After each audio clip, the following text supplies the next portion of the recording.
Hey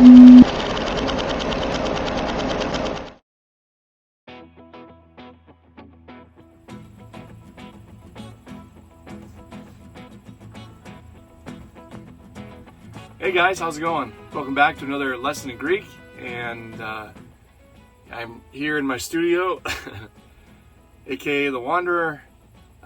Still traveling, visiting family and friends, but I wanted to bring you another lesson. I want to keep going. I've got about 30 lessons planned. I think we're on lesson 10 now, and this lesson is all about the future tense. We talk about the rules of future tense, some deponent verbs and how they play into this. First person use of future tense. There are a lot of rules on creating future tense verbs. So if you take the verb luo and you want to create it future tense, there are rules you have to follow. And I will share those rules. Don't get overwhelmed by the way they are complicated for now. Just memorize the charts and move on. It eventually will click into place and you'll understand it better. But for today, for now, just memorize. Just keep going with your studies. Don't quit. Don't give up. It's all about consistency. Just like at the gym, you got to keep going back. You got to keep building, and you got to keep building the pathways in your brain to understand Greek, to learn Greek. And I hope this is helping your studies with the Bible and your relationship with God. I love you all. Be good to each other. I will talk to you on the next one. Bye, guys. Have a good one. Are you sleeping over there? There's no snoring. Every time you snore, I gotta edit the video. Yeah, you. I'm talking to you right there. Alright, let's get started with the future tense. Here's some notes for the future tense. Future tense may describe punctiliar action, a single point in time. When the passive voice is used, the verb is carried by a helping verb. Present, middle, and passive have the same form. Translators must use context. There are 3 times as many middle forms as there are passive forms. Okay, so there's 3 functions to the future tense. First is predictive. An example would be, we will go. Second is imperative. An example would be, you shall go. And third is deliberative. To whom shall we go? It's usually used in rhetorical questions. Okay, let's go over some future active indicative verbs, and we'll use our famous luo as an example. Luso, luseis, lusei, lusamen, lusete, and lusosin. Okay, now let's go through it again, but let's just do the endings.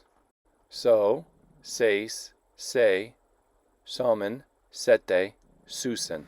Okay, let's go over the future middle indicative using luo again.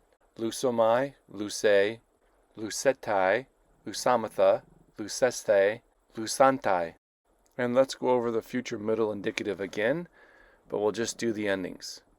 Somai, se, setai, samatha, seste, santai. Do you remember the verb eimi, which literally means I am? How about the future tense? It'd be esomai, esse, estai, esamatha, estes, esantai. Okay, let's talk about stem variations with the future tense. As you've probably noticed, we've been adding a sigma and the ending to the root word, luo. So there are other situations where you want to add a sigma and you can't because of the endings of certain words. Let's go over those stem variations right now. So if a root has a palatal, such as kappa, gamma, or chi, when you add the sigma, it becomes a kasi. After a labial with p, beta, or phi, when you add the sigma, it becomes a psi. After a dental, such as tau, delta, theta, you add the sigma, and it just stays the sigma. After a liquid, such as lambda, mu, nu, or rho, when you add the sigma, it is dropped, and you add an omega with the circumflex. So when you have a double liquid, such as a double lambda, or a double mu, or a double nu, or a double rho, you're just going to drop one liquid. After a sibilant, such as a sigma or a zeta, you're going to drop the sibilant and just keep the sigma. Okay, let's talk about deponent future verbs now. And we'll do a little review with some of the deponent verbs we've already had first. Erkamai, I come, go. Eis erkamai, I go in or enter. Ex erchomai, I go out or leave. De erchomai, I go through. Now here are the deponent future verbs, and you can tell that some of their endings have been changed based upon the rules we just talked about. Akusomai, I will hear. Lampsomai, I will take or receive. Gnosomai, I will know.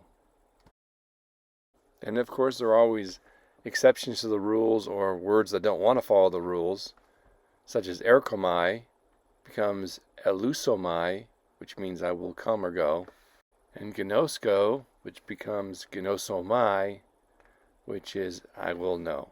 Okay, let's finish up with our vocabulary. Here's lesson 17. A, which means if that. Esthio, which means I eat. Zao, I live. Zeteo, I seek.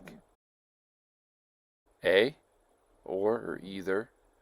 Kaleo, I call. Laleo, I say or speak. Parakaleo, I urge, exhort.